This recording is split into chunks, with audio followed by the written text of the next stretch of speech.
आज मॉर्निंग में ना किसी ने मुझे एक नाम दिया, किंजल। पहले तो मेरे कुछ अटपटा सा लगा कि ये भला क्या नाम हुआ, किंजल। बट क्यों? तो मैंने जब सर्च किया कि इसका मतलब क्या होता है, तो गूगल ने बताया नदी का किनारा, बैंक ऑफ रिवर्स। लेकिन मैं खुद को ऐसा नहीं मानती। अब किस सेंस में उसने कहा, बट ऐसा फील हुआ कि कुछ गुड सेंस में ही उसने कहा होगा, बट क्यों कहा ये उसने नहीं बताया। बट बस इतना कहा कि you are just like Kinjal, it's okay. पर जानते हो मैं खुद के बारे में क्या सोचती हूँ, मैं अपने बारे में क्या सोचती हूँ? I am like a peepal tree. क्यों पता है? And B like a peepal tree. वैसे भी हमारे अगर हिस्टोरिकल पार्ट इसका देखें तो काफ़ी, मतलब वैदिक एज, अगर बहुत हिस्ट्री की बात मैं करूँ तो बहुत लोग इंटरेस्टेड नहीं होंगे। एक्चुअली हिस्ट्री मेरा एक सब्जेक्ट रह चुका है, इसलिए मैं थोड़ा सा ये बताना चाहूँगी। तो ये पीपल ट्री का हमारे एक रिलीजन से,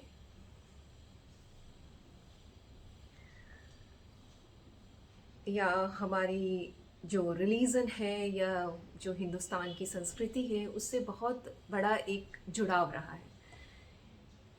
लेकिन इस सब के बावजूद भी अगर इन जनरल मैं बोलूँ, आज के समय में भी आप देखोगे कि कई लोग, बट मैं पहले ही सॉरी बोल दे रही हूँ because this is not my intention to hurt anyone feelings, कि कई बार लोग पंडितों के पास जाते हैं, शनि ग्रह चल रहे हैं तो शनिवार के दिन पीपल के ये में दिए जलाओ, या पीपल की जड़ में जाके दिए जला दो, पीपल में जल देने चाहिए तिल और ये क्या, ऐसा कुछ कहते हैं। बट इट्स अनदर साइड, मैं इस साइड पे फोकस नहीं कर रही हूँ। Why I am just considering myself as a people tree. मैं ये बताना चाहती हूँ, पीपल ट्री की ग्रोथ कभी आपने देखी है? कभी सोचा है? या कभी ये आपके दिमाग में आई है बात कि पीपल ट्री कभी किसी को भी, हाँ एज ए बोनसाई हम डेकोरेशन के पॉइंट ऑफ व्यू से घर में लगाते हैं, लेकिन कभी किसी को देखा है अपने कैंपस में, या अपने ग्राउंड फ्लोर की किसी की फ्लैट हो या बैंगलो हो, किसी ने बहुत इंटेंशनली खुश होकर पीपल ट्री को प्लांट किया हो? किसी ने नहीं।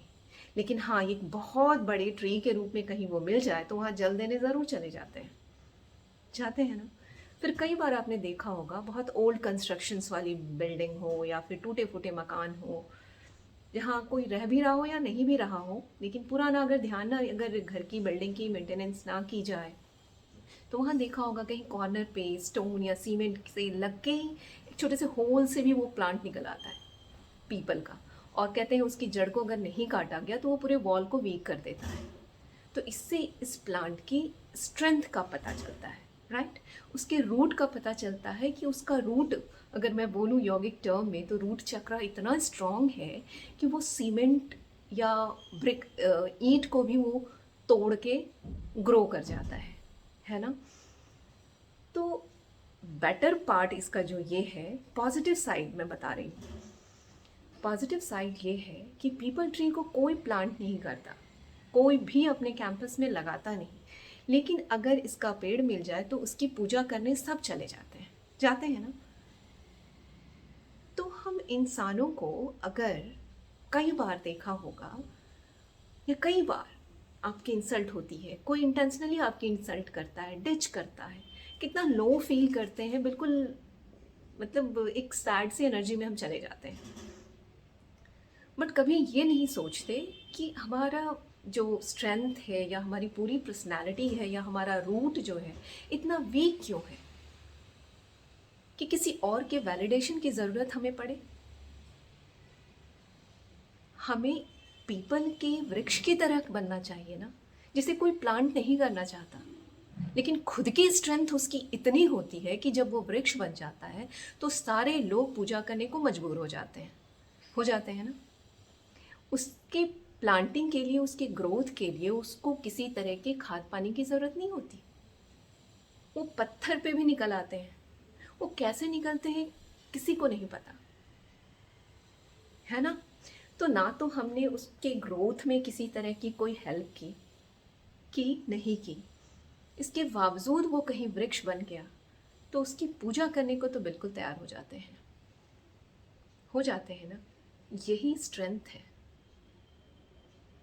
और यही उसका मीनिंग है कि अपनी पर्सनालिटी को भी इतना स्ट्रांग बनाओ, खुद को इतना स्ट्रांग बनाओ कि किसी और की ओर से मिलने वाले एप्रिशिएशन, जिसे हम अगर प्लांट के लिए कहें तो खाद पानी की ज़रूरत ना पड़े, और ना ही कोई आपको अगर डिमोलाइज करना चाहे, आपको डिच करना चाहे, तो आप लो फील करने लग जाओ।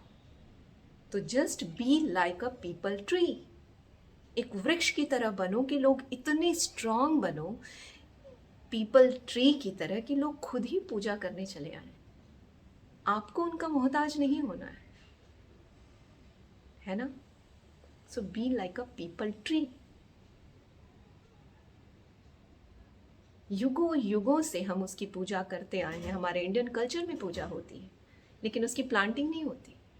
कहीं खेत में देखा है आपने लगाते हुए किसी को, किया मैंने पीपल का पूरा एक फार्म खरीदा है, वहाँ मैंने 10 पेड़ पीपल के लगाए हैं? नहीं।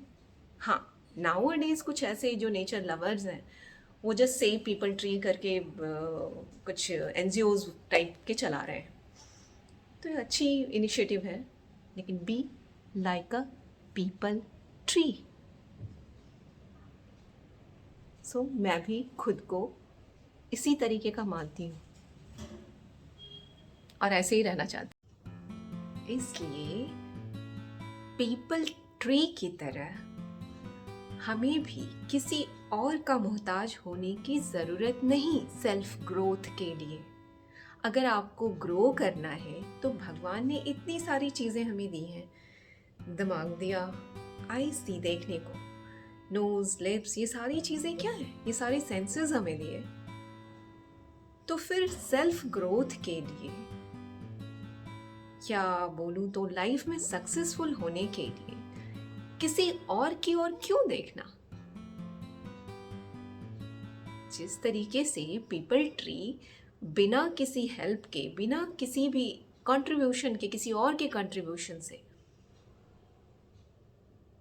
ग्रो करते हैं, क्या हम उस तरीके से ग्रो नहीं कर सकते?